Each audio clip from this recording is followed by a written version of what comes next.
የጎፋ ዞን ብልጽግና ፓርቲ ቅርንጫፍ ጽሕፈት ቤት የፖለቲካና ሕዝብ ግንኙነት ዘርፍ ኃላፊና የመንግስት ረዳት ተጠሪ አቶ ቦረና ቦራዶ በርክብክቡ ወቅት እንዳሉት የሳውላ ከተማ አባላትና ደጋፊዎች ለፓርቲው ያደረጉት ድጋፍ ጠንካራ አገረ መንግስት ለመመስረት መሰረት እንደሚጥል አስረድተዋል።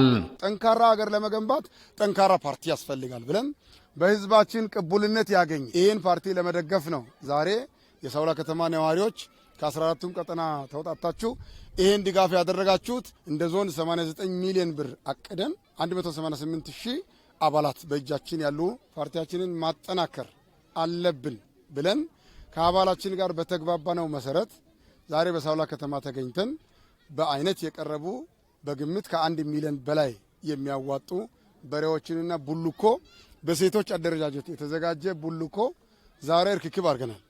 ከዚህ የተነሳ በሳውላ ከተማ የተደረገው ድጋፍ እጅግ በጣም አስደስቶናል። የሳውላ ከተማ አስተዳደር ከንቲባ ዶክተር ንጉሴ መኮንን በበኩላቸው ብልጽግና ፓርቲ ሰው ተኮር መሆኑን አውስተው ህዝቡ 1 ሚሊዮን ብር የሚያወጣ 14 ሰንጋ በሬና 14 ቡልኮ ወይም ባህላዊ አልባሳት ድጋፍ ማድረጋቸው ለፓርቲው ያላቸውን ውግንና የሚያሳይ በመሆኑ አመስግነዋል። የፓርቲውን አቅም በፋይናንስ መደገፍ ጠንካራ አገረ መንግስት ለመፍጠር ወሳኝ በመሆኑ አባላቱና ደጋፊዎቹ ሁሉም ከፓርቲው ጎን መሆን እንዳለባቸው አሳስበዋል። ለብልጽግና ያላቸውን ውግንና አንድነት በአንድነት የማደግ ሐሳብ ያሳያል። ውጤቱ አርክ ነው። በጣም ጥሩ ነው። ለወደፊቱም በዚህ መደጋገፍ እንቀጥላለን ብዬ ነው ማስበው።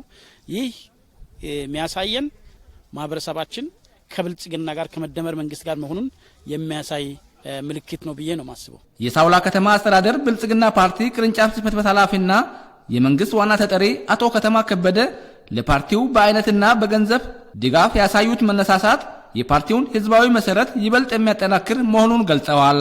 በ14ቱም ቀጠና ያሉ አባሎቻችን አክቲቭሊ ተሳትፎ ሁሉም የሚገባቸውን አስተዋጽኦ በማበርከት ፓርቲያችንን ለማጠናከር 14 በሬና 14 ቡልኮ በዛሬው ዕለት ህዝብን በብዛት ይሄን ሀብት ይዞ የተገኘበት አግባብ አለ ማለት ነው። ስለዚህ ቀጣይ ፓርቲው እንዲጠናከር ትልቁን ሮል የሚጫወተው አባሉ ስለሆነ ይህንን የማጠናከር ስራ ዛሬ ጅምር እንጂ ወደፊት ሀብት የማሰባሰብ ስራው በዚህ ልክ ተጠናክሮ የሚቀጥል ይሆናል። ካነጋገርናቸው የቀጠና ተጠሪዎች መካከል አቶ ሰላሙ ዮናስና አቶ ኡታ ኡምፓሎ ስለ ድጋፉ ተከታዩን አስተያየት ሰጥተዋል።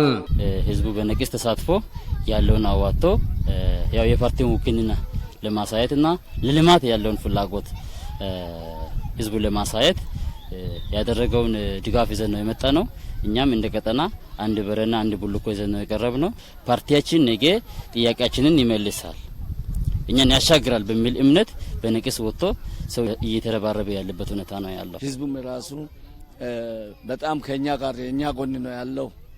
ስለዚህ ተባብረን ተቀናጅተን ነው ይሄን በእኛ አውጥተን የመጣነው። ለሁሉም ነገር ተሳትፎ ህዝብ ያደርጋል።